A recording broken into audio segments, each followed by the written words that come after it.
தன்னுடைய வாழ்க்கையில் மற்றவங்களுக்கு எந்த விதத்துலையும் தீங்கு நினைக்கக்கூடாது அப்படின்னு நினைக்கக்கூடிய கும்பராசி அன்பர்களே. ஸோ உங்களுடைய ராசிக்கு 9ஆம் இடத்தில் நடைபெறவிருக்கும் சுக்கிர பகவானுடைய பயிற்சி. இந்த நிகழ்வானது செப்டம்பர் மாதம் 18ஆம் தேதி முதல் சுமார் 28 நாட்கள் நடைபெறவிருக்கு. இந்த நிகழ்வு அதாவது ஆடம்பர கிரகம் என்று அழைக்கக்கூடிய சுக்கிர பகவான் ஒருவருக்கு ஆடம்பரம், காதல், தாம்பத்தியம், குழந்தை பாக்கியம், செல்வாக்கு, செல்வ செழிப்பு போன்ற அனைத்து உறவுகளையும் கொடுக்கக்கூடியவர் இந்த சுக்கிரன்.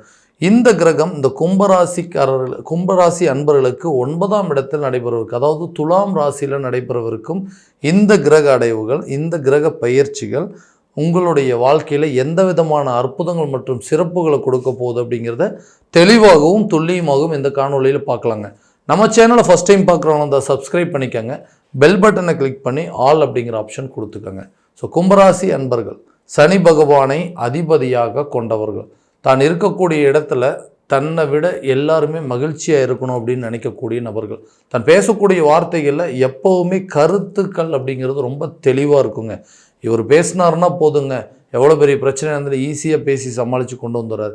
ஏன்னா அந்த திறன் அப்படிங்கிறது, அந்த பேச்சு திறன் அப்படிங்கிறது எப்போவுமே உங்களுக்கு கொஞ்சம் ஜாஸ்தியாகவே இருக்குங்க. ஸோ எல்லா விஷயத்தையுமே பார்த்து செய்யக்கூடிய ஒரு நபர்கள் என்றே சொல்லலாங்க.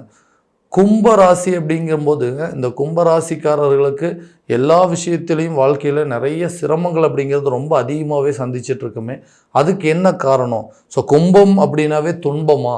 ஸோ இதுதான் காரணமா? இந்த கும்பராசிக்காரர் அப்படின்னாவே இந்த கும்பராசிக்காரர்களுக்கு இந்த வாழ்க்கையே அப்படி தான் இருக்கும். ஏன்னா சின்ன வயசுலேருந்தே நிறைய கஷ்டத்தை அனுபவிச்சாச்சுங்க, நிறைய துன்பங்கள் அனுபவிச்சிட்டோம், நிறைய இழப்புகள் மற்றும் ஏமாற்றங்கள் அப்படிங்கிறதே சந்திச்சாச்சு. ஏன்னா யாருக்காக நம்ம நினச்சி ஒரு விஷயத்தையும் பண்ணுறோமோ அவங்களே இன்றைக்கி நம்மளை எடுத்தெறிஞ்சு பேசக்கூடிய அளவுக்கு சில சூழ்நிலைகள், உறவு முறைகள்னு சரிங்க, நட்பு வட்டாரத்துலேயும் சரி, எல்லாருக்குமே சமமாக நினச்சிட்டு இருந்தோம். ஆனால் நம்மளை எல்லாருமே ஒரு எதிரியாக தான் நினச்சிட்டு இருக்காங்கன்றது காலம் போன பிறகு தான் எனக்கு தெரிஞ்சுதுங்க.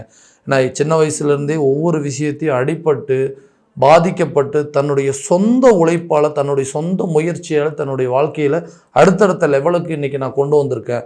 இப்படி ஏற்பட்ட ஒரு ராசிக்காரர் நான். ஆனால் எனக்கு மட்டும் ஏன் இந்த மாதிரி என்னை சுற்றி நடக்கக்கூடிய நிகழ்வுகள் ஏன் இந்த மாதிரி இருக்குது? எனக்கு மட்டும்தான் இப்படி நடக்குதா, இல்லை என்னை சுற்றி இருக்கிறவங்க எல்லாத்துக்கும் இப்படி தான் நினைக்கிறான்? நம்பி நிறைய பேருக்கு நான் நல்லது தாங்க செஞ்சுருக்கேன். ஆனால் இன்றைக்கி எனக்கு ஒரு உதவி அப்படின்னு சொல்லி கேட்கும்போது யாருமே எனக்கு உதவுறதுக்கு முன் வரல. என்னை தனியாக, அதாவது எல்லாருமே என்னை ஒதுக்கிட்டாங்க. இன்றைக்கி நான் தனிமையாக உணர்ந்துட்டுருக்கிறேன். அந்த அளவுக்கு சில சூழ்நிலைகள் மாறிடுச்சுங்க. தனத்தட்டுப்பாடுகள் அப்படிங்கிறது ரொம்ப அதிகமாகிடுச்சு. ஏன்னா பணம் அப்படிங்கிறது எந்த ஒரு விஷயத்துக்குமே கடன் வாங்கக்கூடாதுன்னு நினைக்கிறவங்க நான். ஆனால் எனக்கே ஒரு சில சூழ்நிலைகளில் தேவையில்லாத கடன் வாங்க வேண்டிய ஒரு நிலை அப்படிங்கிறது, அந்த நிலைக்கு தள்ளப்பட்டேன். ஏன்னா ஆரம்பித்த பிஸ்னஸும் சரியான விதத்தில் போகலைங்க. ஒரு திருமண உறவுகள், திருமண வாழ்க்கை அப்படிங்கிறது ஒன்று அமைஞ்சது. அந்த வாழ்க்கை இன்றைக்கி ஒரு திருப்திகரமான சூழ்நிலை இல்லை. கணவன் மனைவிக்கிடையே தேவையில்லாத கருத்து வேறுபாடுகள், நல்லது செஞ்சு கெட்டது இருக்கக்கூடிய பேருங்க. சொந்த பந்தங்களும் என்னை பார்த்திங்கன்னா இவருடைய குணமே இப்படி தான், இவர் இதனால தான் இவர் இப்படி இருக்கார் அப்படின்லாம் சொல்லிகிட்டு இருக்கிறாங்க. ஸோ இந்த நிலையெல்லாம் மாறாதா? எப்போ தான் என்னுடைய நிலை மாறும்? ஒரு நல்ல வேலை அப்படிங்கிறது அமைப்பு இருக்காதா? ஸோ நான் போகக்கூடிய வேலையில், நான் செஞ்சிட்ருக்கிற வேலையில் எனக்கு ஒரு பதவி உயர் வராதா? ஏன்னா ரொம்ப வருஷமாக ஒரே கம்பெனியில் வேலை பார்த்துட்ருக்கேங்க, ரொம்ப காலகட்டமாக இருக்கிறேன், ஆனால் எனக்கு எந்த ஒரு இம்ப்ரூவ்மெண்ட்டுமே இல்லாமல் இருக்குது அப்படின்னு சொல்லி நிறைய விஷயங்கள் யோசித்து சரியாக தூக்கம் இல்லாமல் மன உளைச்சலுக்கு ஆளாகக்கூடிய இந்த கும்பராசிக்காரர்களுக்கு இப்போ வரவிருக்கும் இந்த பாக்கியஸ்தானத்தில் நடைபெறவிருக்கும் சுக்கிர பகவானுடைய பயிற்சி, பாக்கியஸ்தானம் என்று அழைக்கக்கூடிய ஒரு இடங்க. ஸோ இந்த இடத்துல ஒரு சில விஷயங்கள், அதாவது ஒரு சில நல்ல கிரகங்கள், ஒரு சில கிரகங்கள் இந்த இடத்துல பலம் பெறும் பொழுது நமக்கு எல்லா விதமான யோகங்கள் அப்படிங்கிறது கொடுக்குங்க.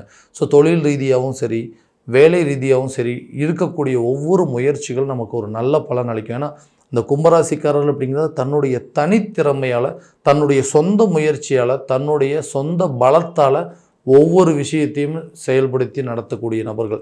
இன்றைக்கி வரைக்கும் உங்களுடைய தொழில் கூட அப்படி தான் போயிட்டு இருந்தீங்க. ஏன்னா யாருடைய ஈடுபாடும் இல்லை, யாருடைய உதவியும் இல்லை. இன்றைக்கி வரைக்கும் உங்களுடைய ஓன் எஃபர்ட்டில் மட்டும்தான் இன்றைக்கி அந்த பிஸ்னஸை கரெக்டாக ரன் பண்ணிகிட்ருக்கீங்க. ஸோ இதில் திடீர்னு என்ன நடந்துச்சோ தெரியல, பெரிய ஒரு நஷ்டங்கள். இன்றைக்கி கடன் அப்படிங்கிறது ஒரு ஆயிரங்கள் லட்சங்கள் இருந்தால் பரவாயில்ல, இன்றைக்கி அதுக்கும் மீறி 1 ரூபா சம்பாதிச்சா 2 ரூபா செலவாகுதுங்க. ரூபா வருமானம் வந்தது அப்படின்னா அந்த பணம் எங்கே போகுதுன்னே தெரிய மாட்டேங்குது.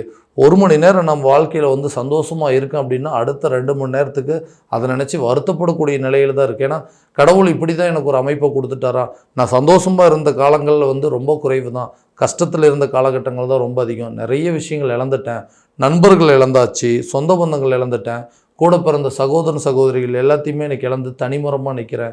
எனக்கு ஏன் இந்த நிலை எனக்கு மாறாதா? ஒரு வேளை 7.5 சனியோட தாக்கங்களில் தான் இந்த காரணமாக ஒரு வேளை ஜென்மசனி நடந்துகிட்ருக்கு, இந்த காலகட்டங்களில் இந்த மாதிரி விஷயங்கள்லாம் எனக்கு மட்டும்தான் நடக்குமா அப்படின்னு யோசிச்சுட்டு இருக்கக்கூடிய நபர்களுக்கு இந்த வரக்கூடிய இந்த பாக்கியஸ்தானத்தில் நடைபெறக்கூடிய சுக்கிர பகவானுடைய பயிற்சியானது நல்ல ஒரு பலன் கொடுக்கும். ஸோ புதுசாக வேலை தேடிட்டு இருக்கவங்களுக்கு ஒரு நல்ல வேலை அமைப்பு அப்படிங்கிறது உருவாக்குங்க. வெளிநாடு சம்மந்தப்பட்டு எடுக்கக்கூடிய முயற்சிகள் இது ஒரு நல்ல பலன் அளிக்குங்க. இங்கேயே வந்து கஷ்டப்பட்டு வேலை செஞ்சுட்டே இருக்குங்க, வாழ்க்கையில் எந்த ஒரு முன்னேற்றமும் அப்படிங்கிறதே இல்லாமல் இருக்குது. ஏன்னா நிறைய சம்பாதிக்கிறேங்க, அந்த சம்பாதிக்கிற பணம் பூரா வட்டி கட்டுறதுக்கே எனக்கு சரியாக போயிடுது, வாங்கின கடனை அடைக்கிறதுக்கே சரியாக போயிடுது, இதில் எங்கே பணத்தை நான் சேமிப்பு பண்ணி வைக்கிறது? ஸோ கொஞ்ச நாளைக்கு வெளிநாடு சென்று கொஞ்சம் வேலை பார்த்தேன் அப்படின்னு சொன்னால் ஓரளவுக்கு வருமானத்தை சம்பாதிச்சிடும், இருக்கக்கூடிய பிரச்சனை எல்லாத்தையும் நான் தீர்த்துரும் அப்படின்னு நினைக்கிறவங்களுக்கு இது ஒரு அரிய வாய்ப்புங்க. திருமணம் சம்மந்தப்பட்டு இருக்கக்கூடிய தடைகள் அப்படிங்கிறது அகலும். ரொம்ப நாளாக வந்து கல்யாணம் அப்படிங்கிறது நடக்கலைங்க. ஏன்னா ஃபேமிலி ரெஸ்பான்சிபிலிட்டிஸ் அப்படிங்கிறது ரொம்ப ஜாஸ்தி.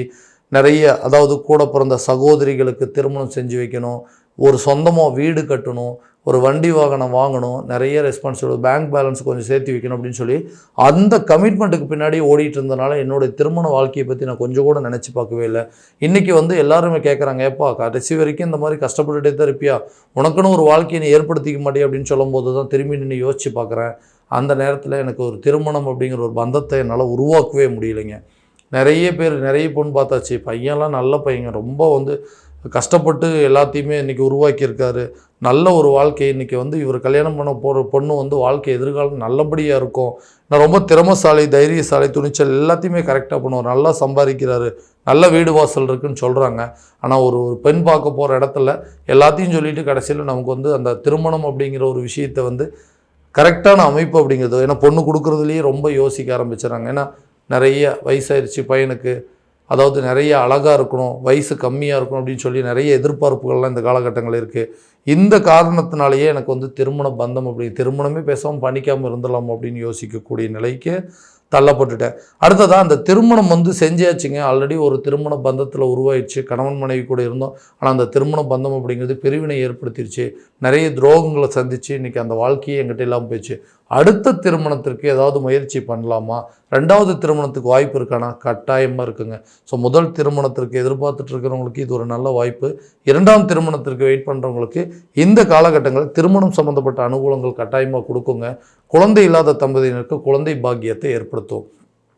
ஸோ ஒரு குழந்தை இருக்குங்க, 2வது ஒரு குழந்தை இருந்தது அப்படின்னா ஸோ அவங்களுக்கு ஒருத்தருக்கு ஒருத்தர் ஒரு ஒரு ஒரு அரவணைப்பாக இருப்பாங்க, ஆறுதலாக இருப்பாங்க அப்படின்னு சொல்லி நாங்களாக வந்து தள்ளி போட்ட ஒரு விஷயம் இன்றைக்கி வந்து 5 வருஷம் ஆச்சு, 6 வருஷம் ஆச்சு, 7 வருஷம் ஆயிடுச்சிங்க. அந்த குழந்தை பாக்கியம் அப்படிங்கிறது தடைப்பட்டுட்டே போயிட்டுருக்கு. ஸோ எங்களுக்கு குழந்தை பாக்கியம் இருக்கா? நாங்களும் நிறைய மருத்துவரை சந்திச்சாச்சு, நிறைய கோயிலுக்கு போயிட்டு வந்துட்டோங்க. ஆனால் அதுக்குண்டான பலன்கள் அப்படிங்கிறது நடக்கவே மாட்டேங்குது. ஸோ ஏதாவது ஒரு காலகட்டங்களில் இதுக்கு ஒரு நல்ல ஒரு பாக்கியம் அப்படிங்கிறது உருவாகுமா, குழந்தை பாக்கியம் ஏற்படுவதற்கான வாய்ப்புகள் இருக்கான்னா கட்டாயமாக இந்த காலகட்டங்களே இருக்குது. சொந்தமாக சொத்துக்கள் வாங்குவதற்கான வாய்ப்புகள், சொத்து பத்துக்கள், அதாவது பூர்வீக சொத்துக்கள் உங்கள் கைக்கு வந்து சேரும். நிறைய வில்லங்கங்கள் இருந்திருக்குங்க, நிறைய பிரச்சனைகள், எப்படியாவது இந்த சொத்து நம்ம கைக்கு வந்தால் போதுங்க, இது மூலமாக எல்லா பிரச்சனையும் தீர்த்துக்கலாம் அப்படின்னு சொல்லி யோசிச்சுட்டு இருந்திருப்பீங்க. இந்த காலகட்டங்களில் அந்த பூர்வீக சொத்துக்கள் உங்கள் கைக்கு வந்து சேருங்க. புதுசாக வீடு கட்டி முடிக்கக்கூடிய வாய்ப்புகள் அப்படிங்கிறது கட்டாயமாக நடக்கும். வீடு கட்ட ஆரம்பிச்சிட்டோம், அந்த வேலையெல்லாம் நடந்துகிட்டே இருக்குது, ஆனால் திடீர்னு ஏதாவது ஒரு பிரச்சனை, இந்த கும்பராசிக்காரர்கள் அப்படின்னாவே இந்த உடல் ரீதியாகவும் மன ரீதியாகவும் சில பாதிப்புகள் அப்படிங்கிறது அடிக்கடி கொடுக்குங்க. தோல் சம்மந்தப்பட்ட வியாதிங்க, அதே போல் இந்த தோள்பட்டை சம்மந்தப்பட்ட சில பாதிப்புகள், முதுகுத்தண்டு பாதிப்புகள், நுரையீரல் சம்மந்தப்பட்ட சில பாதிப்புகள் அப்படிங்கிறது உடல் ரீதியாக ஏதாவது ஒரு கெடுதல் கொடுத்துட்டே இருக்குது. ஸோ இதனால் மருத்துவ செலவுகளே அதிகமாக பண்ணிகிட்ருக்கோம், வீட்டை கரெக்டான நேரத்தில் கட்டி முடிக்க முடியல, ஒரு வண்டி வாகனம் வாங்கணும் அப்படின்னு முயற்சி பண்ணோம், அதுவும் தடைப்பட்டு கிடக்கு அப்படின்னு சொல்கிறவங்களுக்கு பாக்கியஸ்தானத்தில் நடைபெறக்கூடிய சுக்கிர பகவானுடைய பயிற்சி, வீடு கட்டி முடித்து வண்டி வாகனங்கள் வாங்கி உங்கள் ஆரோக்கிய குறைபாடுகள் நீக்கிக் கொள்வதற்கான எல்லா சூழ்நிலைகள் அப்படிங்கிறது கண்டிப்பாக ஏற்படுத்தும். ஆனால் குழந்தைங்களுடைய கல்வி சம்மந்தப்பட்ட சில விரயங்கள் அப்படிங்கிறது நடக்கிறதுக்கான வாய்ப்புகள் கட்டாயமாக இருக்குது. இந்த காலகட்டங்கள் இந்த ஆடம்பர கிரகம் என்று சொல்லக்கூடியவங்க கடன் சம்மந்தப்பட்ட சில விஷயங்களுக்கு அனுகூலம் இருக்கா, ஏன்னா கடன் அப்படிங்கிற ஒரு விஷயம் மட்டும் இல்லை அப்படின்னா இன்றைக்கி நான் இருக்கக்கூடிய இடமே வேறு. நிறைய பாடுபடுறேங்க, நிறைய கஷ்டப்படுறேன், கஷ்டப்பட்டு பலன் இல்லை. அதாவது சம்பாதிக்கிற மொத்த பணத்தையும் வட்டி கட்டக்கூடிய நிலை, சம்பாதிச்ச மொத்த பணத்தையும் கடனை அடைப்பதற்காக மட்டுமே வாழ்க்கையில் ஓடிட்டுருக்கேன். சேமிப்பு அப்படிங்கிறது எனக்கு ஒன்றுமே இல்லைங்க. கடன் அப்படிங்கிற ஒரு பிரச்சனை எனக்கு தீர்ந்துருச்சு அப்படின்னா என்ன மாதிரி ஒரு நிம்மதியான வாழ்க்கையை யாராலையுமே வாழ முடியாது. ஏன்னா அந்த கடனால் நான் பட்ட அவமானங்களும் நஷ்டங்கள் கஷ்டங்கள் அப்படிங்கிறது ரொம்ப அதிகம். கடன் பட்டவங்களுக்கு மட்டும்தான் அதனுடைய கஷ்டங்கள் என்னன்னு தெரியும். எனக்காக ஒரு சின்னதாக ஆரம்பித்தேங்க. ஓகே, சின்ன ஒரு பிரச்சனை, இந்த மாதம் செலவுகள், அதாவது இந்த மாதம் ஒரு 10,000 ரூபா சம்பாரித்து அந்த 10,000 ரூபாய்க்கு இன்னொரு 5,000 ரூபா சேர்த்தி கடன், அதாவது கடன் வாங்க வேண்டிய நிலை. அந்த 5,000 ரூபா வாங்கினா அடுத்த மாதம் அந்த 5,000 ரூபாய்க்கு சேர்த்து வட்டி கட்டுறது, அப்போ மறுபடியும் இன்னொரு 5,000 ரூபா வாங்குது. இப்படி அந்த சின்ன சின்ன விஷயங்களை ஆரம்பிச்சது இன்றைக்கி லட்சக்கணக்கில் வந்து கடன் ஆகிட்டுருக்கு. ஸோ இந்த கடனில் இருந்து நான் மீண்டு வரமாட்டேன்னா, இந்த கடனை அடைப்பதற்கு ஏதாவது ஒரு வாய்ப்புகள் இருக்காதான்னு யோசிச்சிருக்கக்கூடிய நபர்களுக்கு இந்த வரக்கூடிய காலகட்டங்கள் நீண்ட நாட்களாக நிலுவையில் இருந்த வந்த தொகைகள் அப்படிங்கிறது உங்களை வந்து சேருங்க. பேங்க் மூலமாக ஏதாவது லோன் அப்ளை பண்ணியிருந்தீங்கன்னா அதுவும் கிடைக்கிறதுக்கான சான்சஸ் கண்டிப்பாக நிறைய இருக்குது. நண்பர்கள் மூலமாகவோ உறவினர்கள் மூலமாகவோ ஏதாவது ஹெல்ப் கேட்டிருந்தீங்க அப்படின்னா இது ஒரு நல்ல ஒரு அருமையான காலகட்டங்கள். கடனை ஒரு பகுதி அடைப்பதற்கான சில சூழல் அப்படிங்கிறது கட்டாயமாக இந்த கும்பராசிக்காரர்களுக்கு இந்த பாக்கியஸ்தானத்தில் நடைபெறுவதற்கும் சுக்கிர பகவானுடைய பயிற்சியில் நல்ல ஒரு அனுகூலத்தை கொடுக்குங்க. கண்டிப்பாக இந்த முயற்சியை கரெக்டாக பயன்படுத்திட்டீங்க அப்படின்னா கடன் இல்லாத ஒரு வாழ்க்கையில் கஷ்டங்கள் அப்படிங்கிறது ஏதாவது ஒரு விதத்தில் அதுலேருந்து மீண்டு வெளியே வரணும்னு நினைக்கக்கூடியவங்களுக்கு இது ஒரு அற்புதமான காலகட்டமாக இருக்க போகுது. ஸோ இது வரைக்கும் நம்ம பார்த்ததெல்லாம் பார்த்திங்கன்னா கோச்சார பலன்கள் மட்டும்தான். இந்த பலன்கள் அனைத்தும் உங்களுக்கு நடக்குமா அப்படின்னா உங்களுடைய ஜனனகால ஜாதகத்தை முழுமையான விதத்தில் தெரிஞ்சுக்கங்க. அதை தெரிஞ்சுக்கிட்டு அதற்குண்டானபடி முயற்சி எடுத்தீங்க அப்படின்னா கண்டிப்பாக எல்லா விதமான சக்ஸஸ் அப்படிங்கிறது உங்களுக்கு கண்டிப்பாக இருக்குங்க. ஸோ உங்களுடைய ஜாதகத்தை எங்கிட்ட பார்க்கணும் அப்படின்னு ஆசைப்பட்டீங்கன்னா கீழே இருக்க நம்பருக்கு கான்டாக்ட் பண்ணி அப்பாயின்மெண்ட் ஃபிக்ஸ் பண்ணிக்கோங்க. அப்படி இல்லையா உங்களோட ஜாதகத்தை வாட்ஸ்அப் மூலமாக அனுப்பிச்சி வச்சிங்க அப்படின்னா தெளிவான முறையில் கணிச்சு துல்லியமான பலன்கள் அப்படிங்கிறது உங்களுக்கு தெரியப்படுத்தப்படுங்க. மீண்டும் அடுத்த காணொலியில் உங்களை சந்திக்கும் வரை உங்களிடமிருந்து விடைபெறுவது உங்கள் ராம்குமார் ராஜேந்திரன். நன்றி.